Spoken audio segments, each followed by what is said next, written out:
there may be seizures.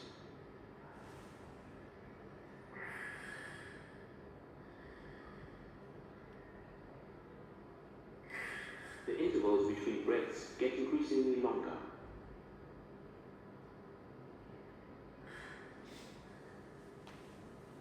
Start CPR immediately as if the person was not breathing.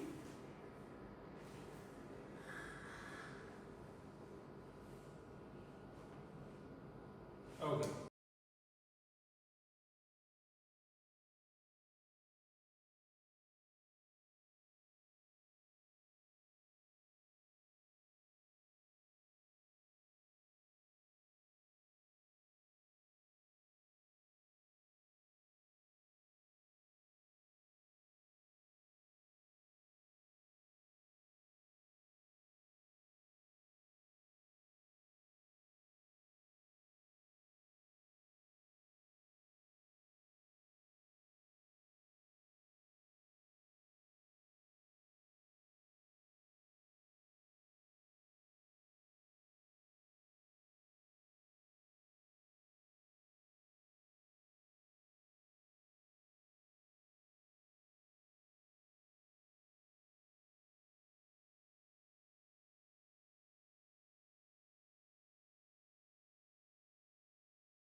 Reproduce this knowledge on the exam.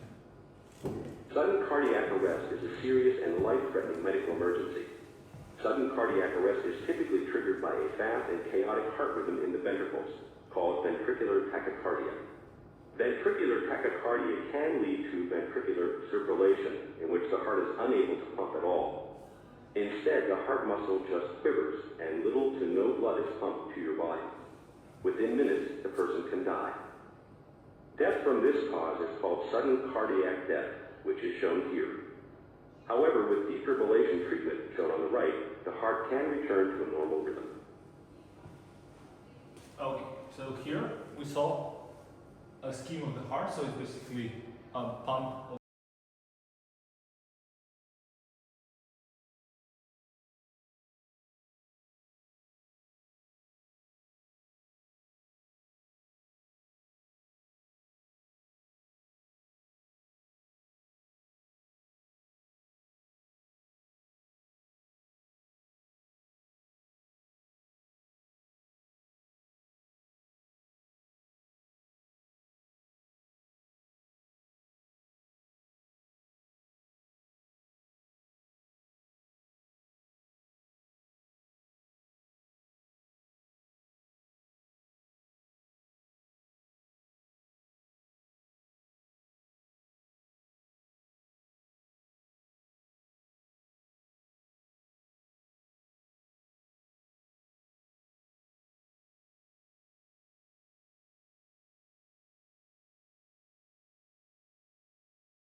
we will do it in 3 steps. First, I will just show the protocol without any commentary. Then I will show it again, and I will explain as I go each step. And then it's your turn, so you will do it. Okay? And so we'll do it now, then we'll go on with the theory about the consciousness and so on, and the injuries and whatever. And then towards the end, when we do the immobilization and bleeding control and so on, you can do what you're doing. Because when we have this course, we often have it in 2 days. And on those courses, I make sure that the participants practice CPR on both days, because it's by far the most important thing. But here, because it's not 2 days, I try to do it in this way. So once in the morning and once in the afternoon. So that's about it. Okay, so let me just check if the lungs are okay or if I need to position them. Okay, they are working great. So let's just do it first with no commentary. Hello, can you hear me? Are you okay? Somebody help me. 1, 2, 3, 4, 5, 6, 7, 8, 9, 10. He's not breathing. You call 112 and you get me a defibrillator.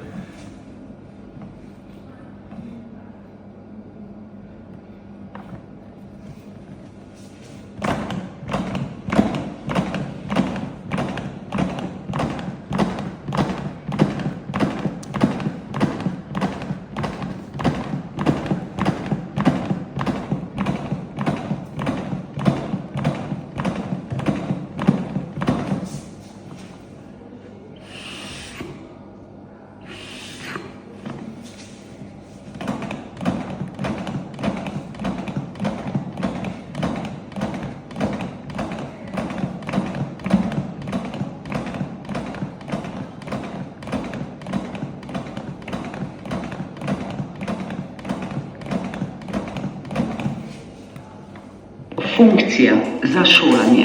Pokliči nujno pomoč. Odstrani elektrode iz zadnje strani naprave. Namesti elektrodi na bolnikov gol prsni koš, kot je prikazano. Analiziram srčni ritem. Ne dotikaj se bolnika. Svetujem šok. Polnim. Umakni se. Pritisni utripajoč gumb za šok. Izveden šok 1. Varno se je dotakniti bolnika. Začni z oživljanjem.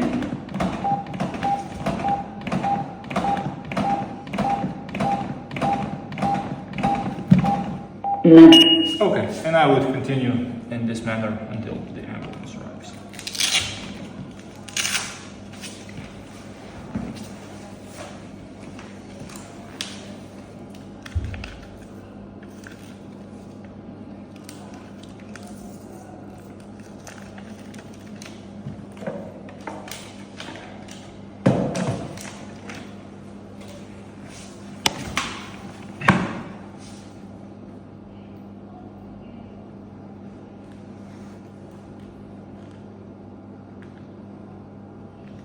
That's also in life, not just on an exam. Approach the injured person from the front so that they see you, so that they don't get scared by you when you approach them. And then if they don't establish any eye contact or don't wake up, then you come to them, you grab them either by the shoulders, that's how we teach it, or you can grab them by their forearms. That's how the military teaches it, because if you grab them by their forearms and they get scared, it's harder for them to hit you. So that's the logic they use.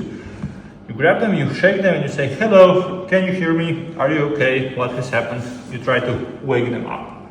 And if they don't wake up, then you shout, somebody help me. That's for you to try to get the bystanders to come to you, to help you, because it's easier if there's more people. Like somebody can call, somebody can get the AED. Even if they're just unconscious, it's easier if there's 4 of you turning him onto the side than if you're all on your own. So now we have established that it's safe to approach. We have checked for responsiveness and we saw that the person is not responding. So now we need to check if they are breathing. So first off, we need to open up their airway. So we place one hand on their forehead, the other on their chin, we can quickly take a look if they have anything in their mouth, any foreign objects. Then we tilt the head backwards and we lift the chin up. Then we go close with our cheek and we look, feel and listen if they are breathing. And we do this for 10 seconds. The easiest way to not get carried away here is to count to 10 loudly, because when you're nervous, the time passes more slowly and you might give up too quickly. So that's why I advise you to count to 10. It's to calm yourself down, to make sure you're doing it for long enough. And we have already talked about how to determine if he's breathing or not. And on the exam, the examiner will tell you like he's not breathing, or he will say he has made no noise, or he has made like animal breathing or whatever. He will give you some feedback at this point usually. And then you need to start CPR. But before that, we need to make sure that we call for 112. If you're alone and you call, you put it on speaker and try to do several things at once if you can. If not, you call first and then do resuscitation. But if you have bystanders, you can always delegate the tasks to them. And here it helps to be specific. You say like, you in the black shirt call 112, and you in the black jacket get the defibrillator. Like, you always want to be specific, because if you just say somebody call 112, everyone will, okay, somebody else will do it, and then after 10 minutes you will discover that nobody has called an ambulance. That's why it helps to be specific, then the people are more likely to fill out the role that you delegated to them. So once you've taken care of that, you need to undress the person, and we need to determine where to do the chest compressions. In theory, we said, where do we do it? Do you remember? So we do it always if it's also very cold. We must undress. Yeah, it's best to undress, even if it's cold, especially if it's cold, because if they have like a very large puffy jacket, then we'll be compressing the filling in the jacket and not the chest. And it's easier to find the landmarks on a naked chest. So we press in the middle of the chest, or we set the lower half of the sternum.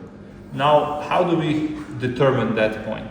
If the person is not like a bit worn out like my mannequin is today.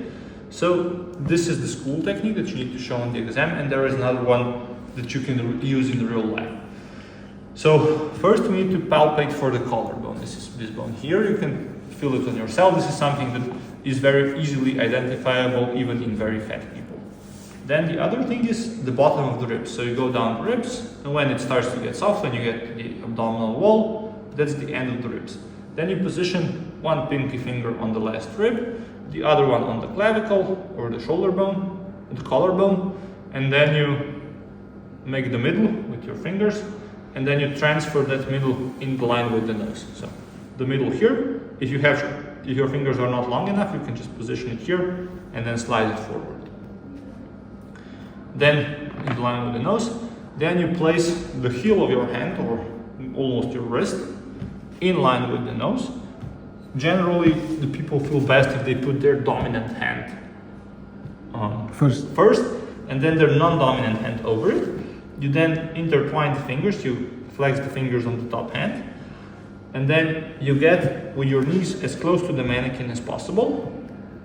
You fully extend your elbows as much as possible, and then you lean over so that you look over the person. And by doing this, you ensure that you will be pressing with the whole weight of your torso. Your movement will come from the hips, which are much stronger and get tired less quickly than your arms. If you were doing it with your arms, you would get tired more quickly. So that's why we do it with our torso, so that you get tired less quickly and that we can press more forcefully. So we press, we set 5 to 6 centimeters deep. In practice, that means as hard as we can. And with the mannequin until you hear the click. That's how deep you need to press. And we set 100 to 120 beats per minute. Here, music is your best friend. You probably heard of Staying Alive, probably the song most famous for its use in resuscitation. But on Spotify, you have a whole playlist called CPR Certified of songs with the rhythm of 100 to 120 BPM, beats per minute. And you can choose any of those songs and sing it in your head when you're doing it, so you make sure that you're on the right tempo. I said that there is another way of determining the position for your hands, and that is to place the heel of your hand in the middle point between the nipples. And that's a technique that works most of the time, but if you're, for example, resuscitating an old lady, then and you get the middle of the chest at their knees, then maybe you need to use this technique. Otherwise it will work. So after 30 chest compressions, next up you do 2 rescue breaths or artificial respirations. You open up the airway the same way we did before. So forehead, chin, head tilt, chin lift. Then we close up the nose. With our mouth, we fully cover the injured person's mouth and blow so that the chest rises. Then we open up the nose, open up the mouth till the person exhales, and we repeat it once more. And then we continue with the chest compressions. As I said, for the rescue breath, we have some technical gadgets to help us make this a bit less disgusting. This is the face shield, or the protective film from the car's first aid kit. When you open it up, it looks something like this. Now the slightly older models, they have this filter. HEPA filter. HEPA filter, or I know it's some sort of filter, which doesn't really provide 100% protection, but it's much better than nothing. Whereas the newest car kits, they have a one-way valve here, which is very good because then the air just goes in and then it goes out from the side, so really no air from the patient gets into you. So this is what you have in the car's first aid kit. And then another gadget that exists is the pocket face mask. That's this, which is different because it has a one-way valve, so that the air from the patient the air from your side gets into the patient, and then again it gets out on the sides. This one is a bit larger, you need a bit more skill to use it. You place it like this, but you can do also, I mean, it's an option that exists. I just show it more as an interesting quirk. Not that many people have it or use it, just so you know that it exists. But now with the newer face shields in the car's first aid kit having the one-way valve, I think they're becoming a much better alternative. But you need to keep in mind that if you use this film, it's a bit more difficult to ensure a proper seal because there is one additional layer between the skin and the your skin and the victim's skin.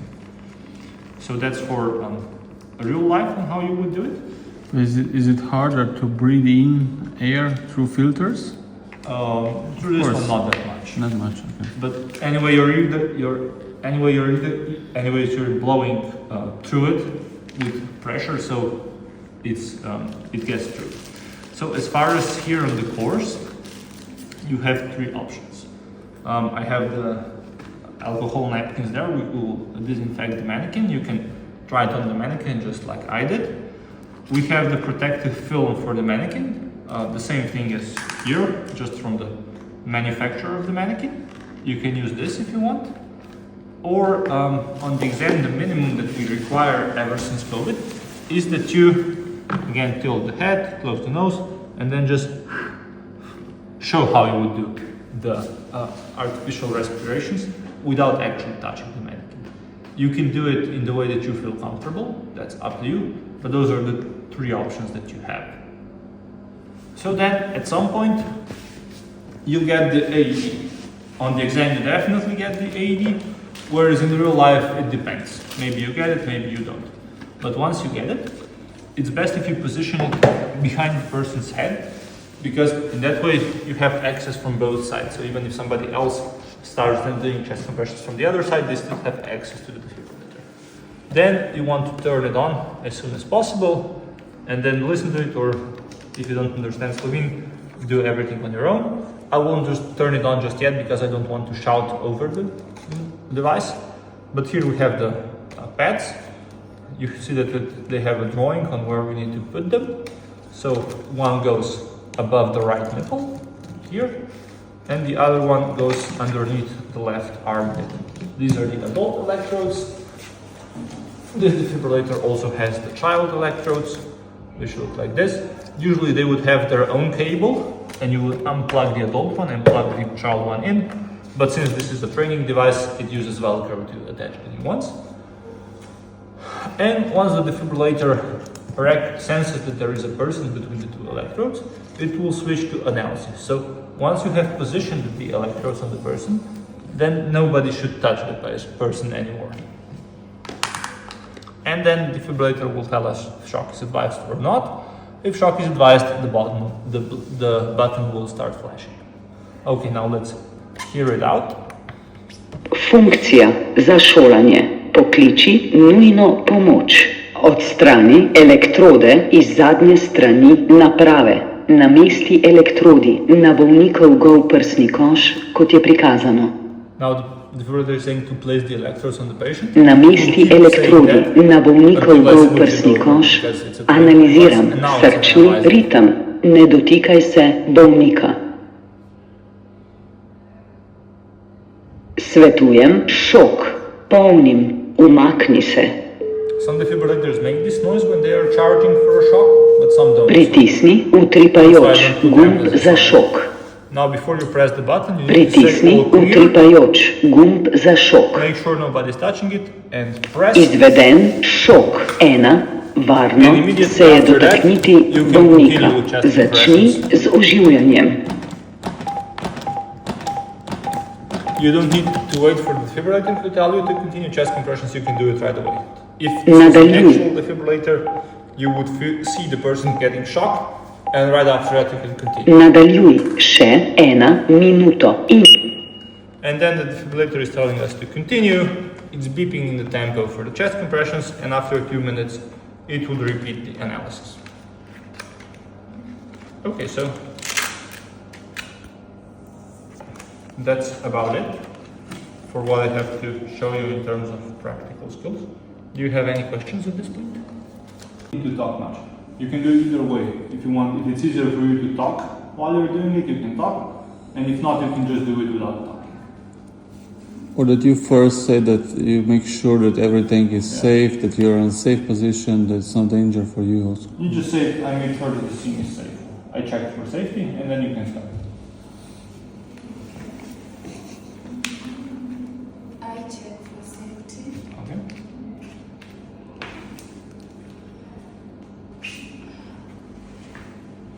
Hello, can you hear me? Okay, he didn't respond. Now it's good to call for help so that the bystanders arrive.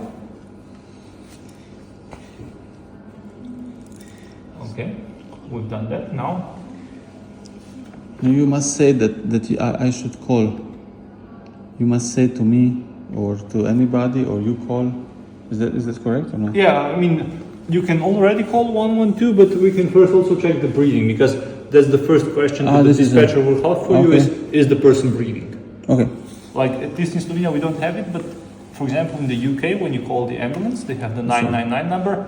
They're like, hello, this is the ambulance service, is the patient breathing? It's like the first thing that I ask before even your name. So, but by the time that you get connection, you already have this information, so it's not that incorrect. Okay, so we place one hand on the forehead of the mannequin and then 2 fingers on the chin. You can feel when you're putting it, when you're placing the fingers on the chin, if you feel your own chin. Okay, until the head as far back as it goes, like this. Great. Now hold it. Okay, and now you're looking if the chest is rising. For 10 seconds. Yeah, for 10 seconds. So you must try to hear in 10 seconds. Yeah. If it's like just here, 1 and second. now count to 10. Count to 10. So it must be enough time. You in black, can you help me call 111? Yes. 2. 112. Going into here. Okay. Now it's best if we unzip the jacket from the mannequin. And now we need to determine where to position our hands. Okay, that's something that the examiner will want to see on the exam. So maybe put your hands back and follow my lead. So you can feel here, you see this is the end of the mannequin. And because the mannequin is evil, here is the end of the rib, so a bit higher up. You feel it? Okay, and here you can feel the collarbone. You feel it? Okay, so you place one pinky finger on the collarbone. The little finger, this one. Yes, and the other pinky finger on the Smaller, too smaller. okay. And then you join your thumbs. This is Try to get them together. Try to copy my hand motion. Like this, great. And now you place it down. And you slide it to the middle. So approximately in line with this. Now slide your hands forward. Great. And now here, yes, okay. Now put your wrist a bit more towards me. Like this. Like this, great. Now put the whole hand down, like this. Now fully extend your elbows. Get with your knees as close to the mannequin as possible. And now look down here into the sleeve of the jacket. Even stronger, you can, now you're flexing your elbows, you're doing it with your arms, so that's why you're making it more difficult than it needs to be for yourself. So try to fully extend, lock your elbows, even more, Like this. like this, and then now you press with the whole weight of your Whole torso. body. Try doing it a bit more slowly and with more force, so deeper. Stronger. Try again, extend your elbows, extend your elbows. Completely extend. Like this, right. Don't bend them. Don't bend them. When you start pressing, you start bending your elbows. Try to keep your elbows locked. Okay.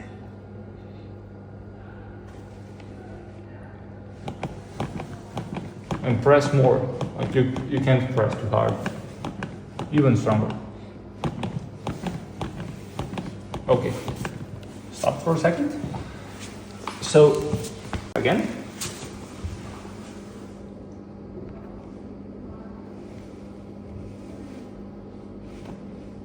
And try to press from your hips like you're trying to bend the whole torso. Imagine your arms are like a cylinder, or like an arm that's just pressing down like a straight. Okay, that's great. Now you need to do 30 of these. 30 of them and then 2. The rescue breaths.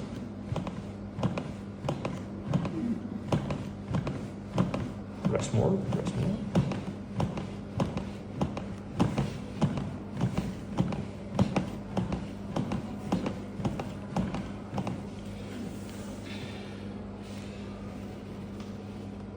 Close up the nose. Great.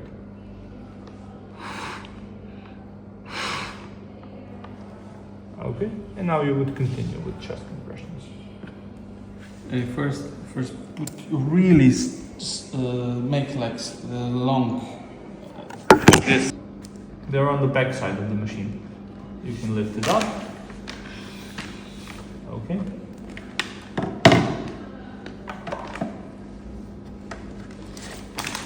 Great.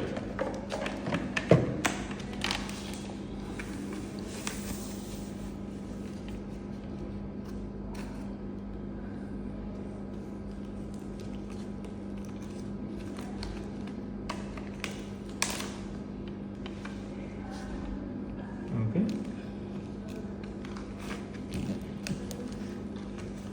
The glue is not that good on these training pads, but on actual defibrillator electrodes, the glue is very strong. More lower, huh? I mean, this mannequin doesn't have an arm, that's why the arm bit can be very high up. If this mannequin had an arm, there would be no problem. Okay, now we just need to turn on the machine if you want it to work. Funkcija za šolanje. Analiziram srčni ritem. Ne dotikaj se bolnika. You shouldn't touch the. Svetujem šok. Polnim. Umakni se. Pritisni utripajoč gumb za Press šok. this button. Now red. make sure nobody's touching it, and then Pritisni press the button. utripajoč gumb za šok. The red one, red the one. flashing one. Izveden šok 1. Varno se je dotakniti bolnika. Now you can go. Začni z oživljanjem.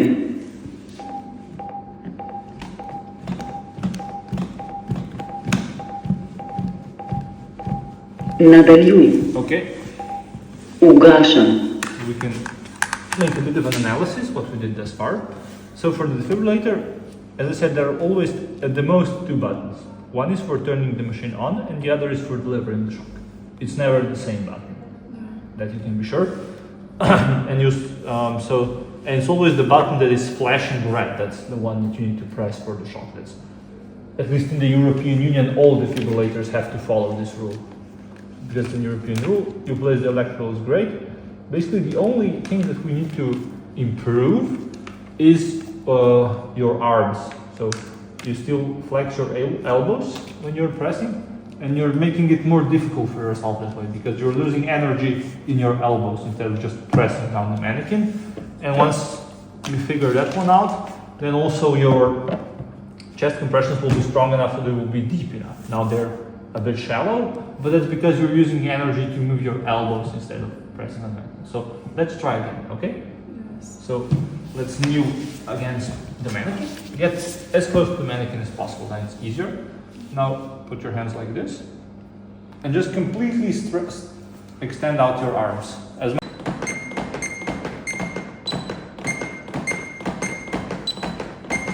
Great. Hello, can you hear me?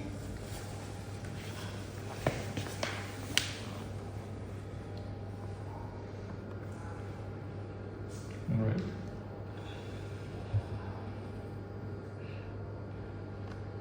Was this 10 seconds. 10 seconds. Count to 10. Really? That's why we count to 10. It's very important. If you don't do, you cannot have amnesia. Nice. It's too far away. Listen. Just telling you.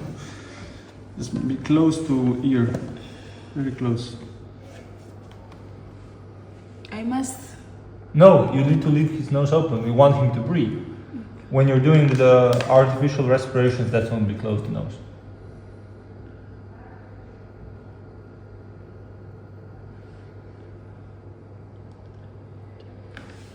No, it's 10, yeah? You in black, can you call for me 911? Yes, please? you in green.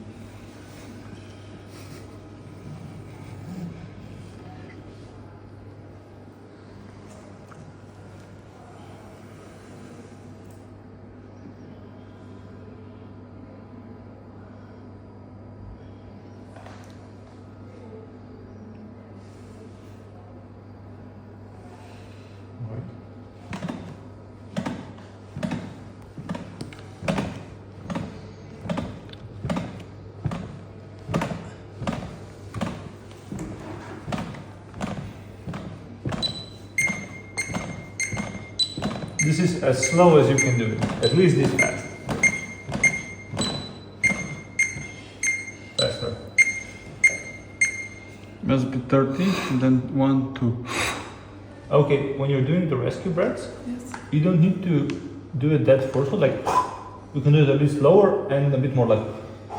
When you see the chest rising, that's enough. That's when you know that you've done it enough.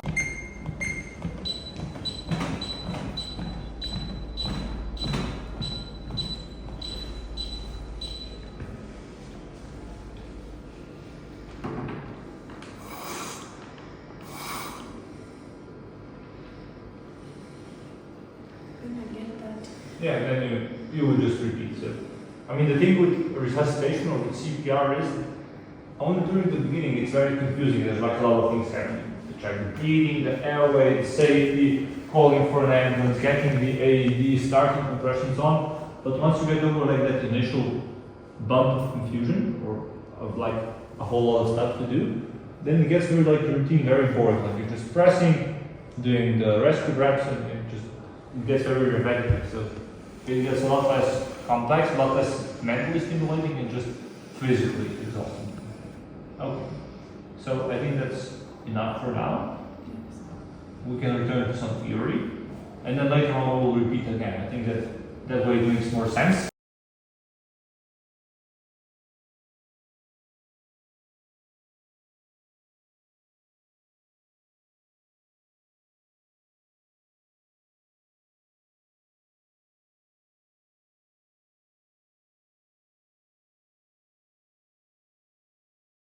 close between the shoulder blades, and we hit forwards and upwards. So 1, 2, 3, 4, 5, and all this time we're looking, is the airway obstruction cleared or not? We're looking, has the object fallen out?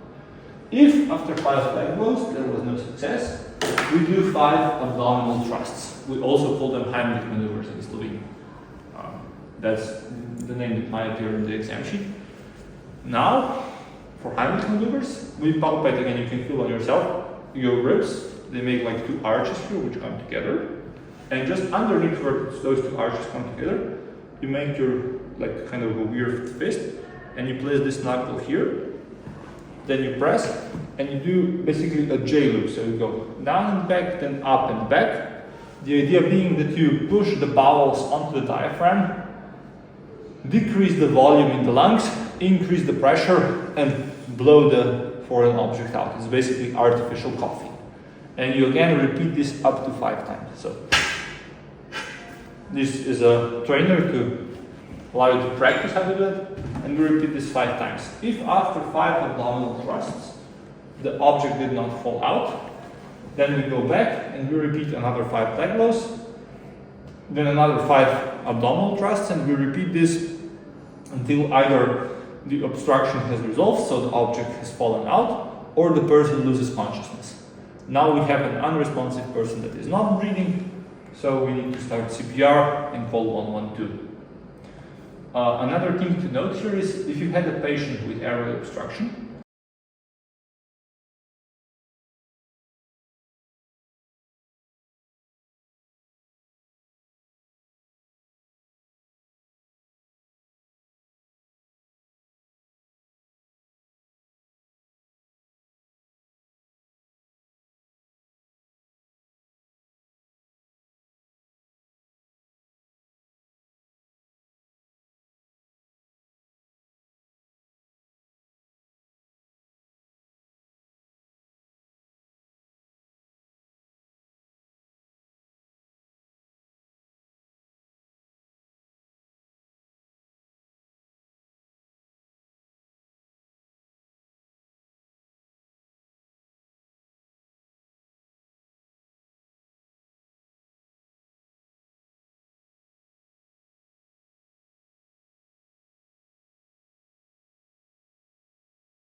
10 seconds, okay. Then Open up, open. You say you I finish. call for Yeah, you 112. Yes. 112. Then You say call or you call. I will say that maybe.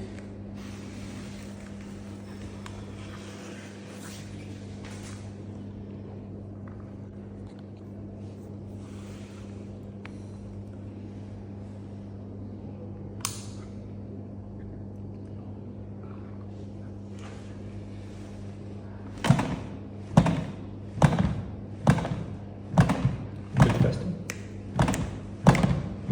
Great.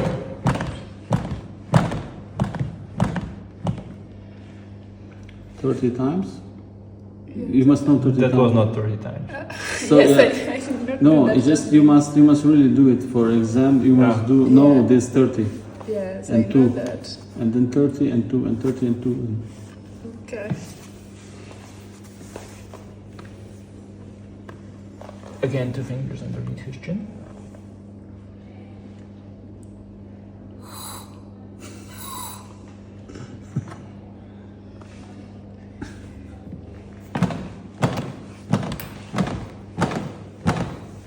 Six, 7, 8, 9, 10, 11, 12.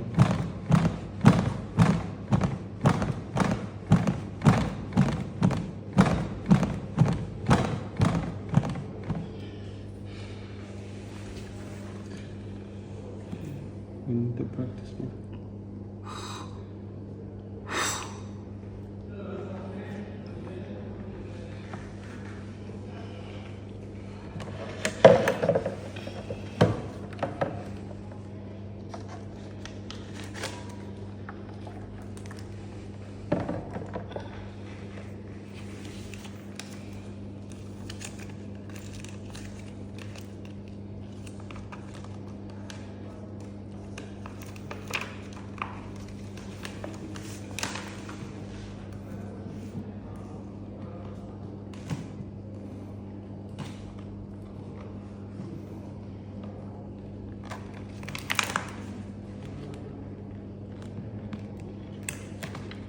This thing should face down or should face up? It doesn't matter.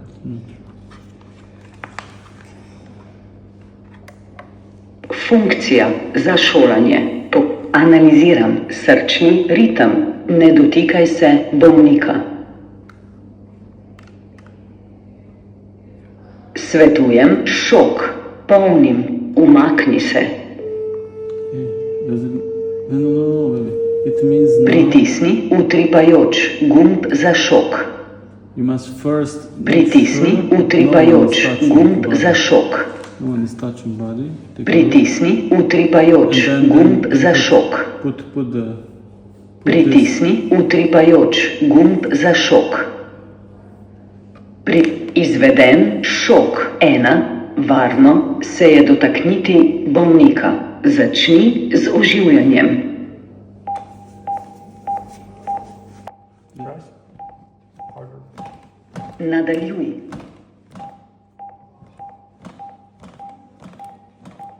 Nadaljuj še 1 minuto in 45. Ugašam.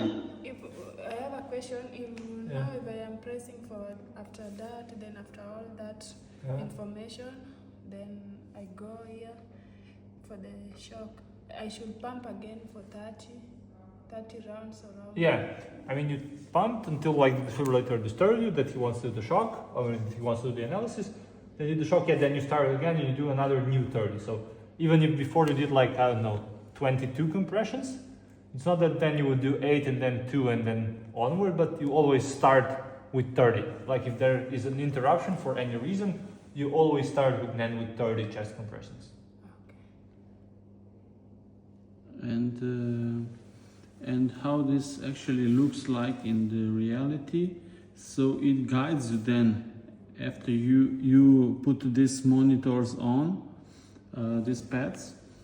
It guides you longer, or it's just like for one shock and then it just turns off. How is that? No, it stays on. So it's just like it beeps for 2 minutes.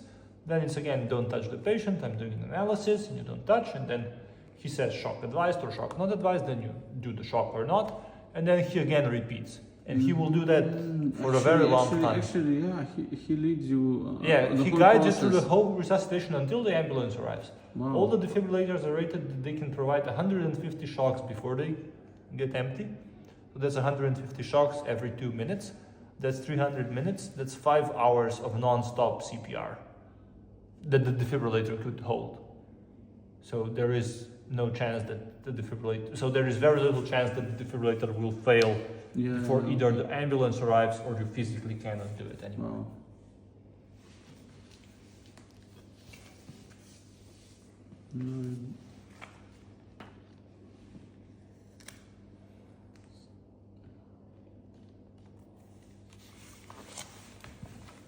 Wow.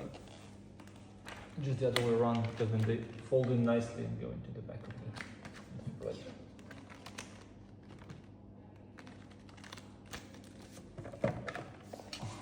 So it's for the exam, how many cycles you must do? One at the most. Most examiners, they stop earlier, like when they see that you know how deep you need to press and the frequency, so do maybe like 10, maybe 15 compressions, and they see, okay, you know how to do it, and then they just go on to the other questions, because it's not an endurance test, and since we have like 15 candidates each hour, we don't really have the time to go very in-depth for each exam. So it's like you do 15 of them, it's like, okay, I know you know how to do it, because I mean, the reality is if you know how fast to do them, how deep, and at what place, then we know that you can do it for like 10 minutes or like whatever, until your fitness no longer allows you to do it, because it's not that complicated. Well, like once you know how to do it, it's just a matter of physical fitness for how long you can do it. And there is no point in testing that out, because it's not really something that you can work on that fast for the exam. It's not realistic. Okay. And to breathe out in exhale into this Mannequin? yeah, it's like this I think. I'm just question: is this right? Like Yeah, you can do it a bit more slowly, like you don't need to, like you're blowing out a candle. You can just do normal like exhalation. You don't need to overdo it, because already ever since COVID we know that people more or less just like simulate on how it should be done. And at least when I have the exams, I don't complicate things, because I know that in reality most people probably won't do artificial respirations at all. So it doesn't make sense for me to give them a hard time about not doing it properly on the mannequin, because they won't do it if it comes